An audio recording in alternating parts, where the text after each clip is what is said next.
जय श्री गणेश। नमस्कार। मैं आचार्य संजय द्विवेदी। मेरे समस्त प्रबुद्ध दर्शकों का मेरे चैनल पर हार्दिक स्वागत है।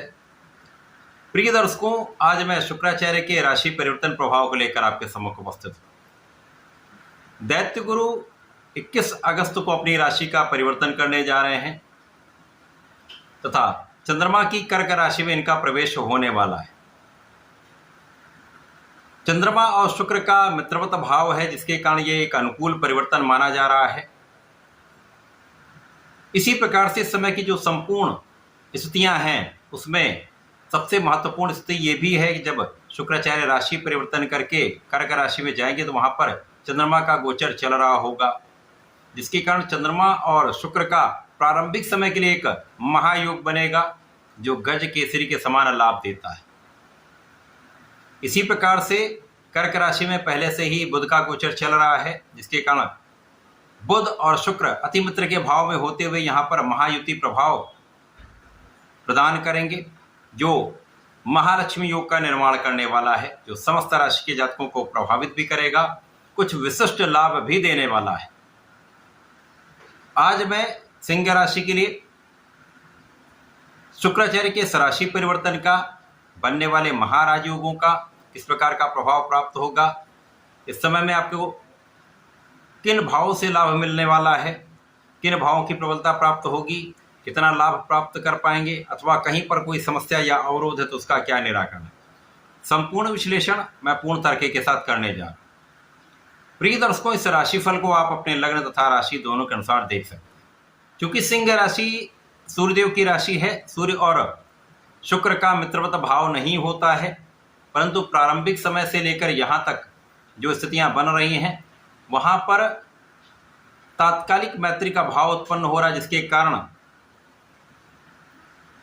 यहाँ पर समभाव बनेगा।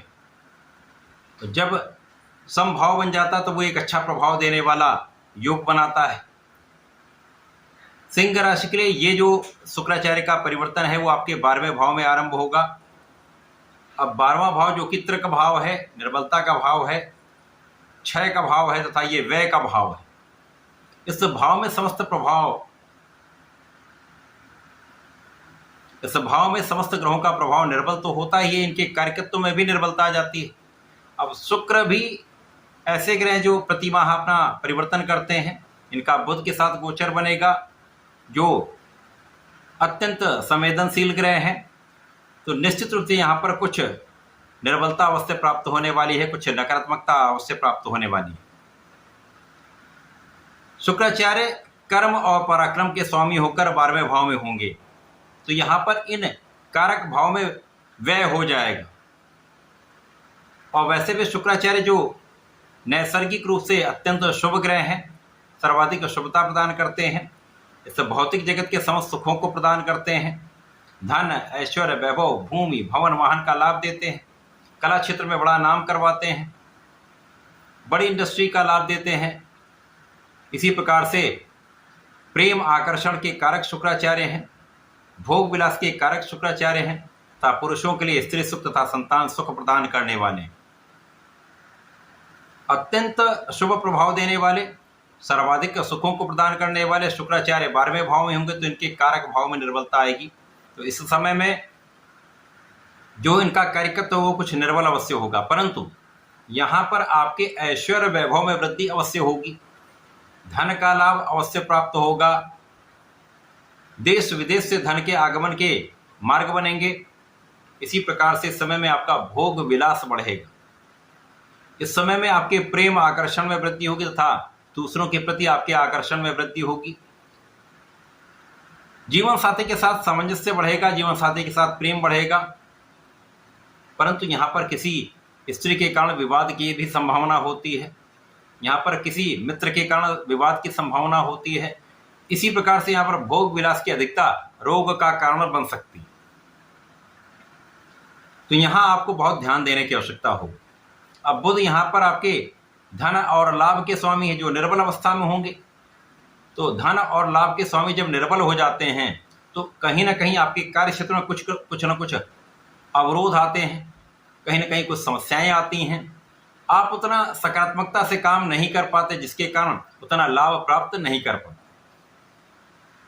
तो कार्य क्षेत्र में आपको निरंतरता बनाए रखने के लिए, कार्य क्षेत्र में लोगों का सहयोग बनाए रखने के लिए आपको निरंतर प्रयास करना पड़ेगा। आपको कार्य क्षेत्र में लोगों का सहयोग लेने के लिए पूर्ण सहयोग प्रदान करना पड़ेगा। इसी प्रकार से किसी भी विवाद में पड़ने से आपको बचना चाहिए। व्यापारी बंधुओं को अपने व्यापार में पूर्ण ध्यान देना चाहिए, किसी प्रकार की लापरवाही नहीं करनी चाहिए।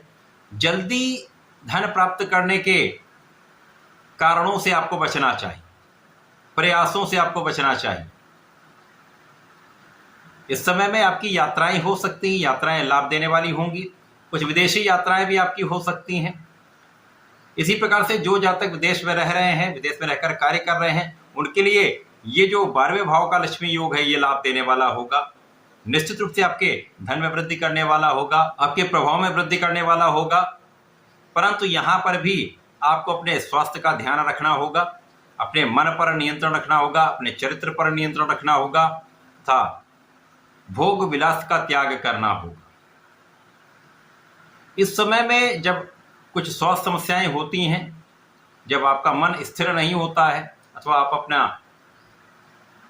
कॉन्फिडेंस उतना अच्छा नहीं ला पाते हैं, कुछ शारीरिक मानसिक तनाव रहता है, तो यहाँ पर आप अपना संपूर्ण परिश्रम नहीं कर पाते।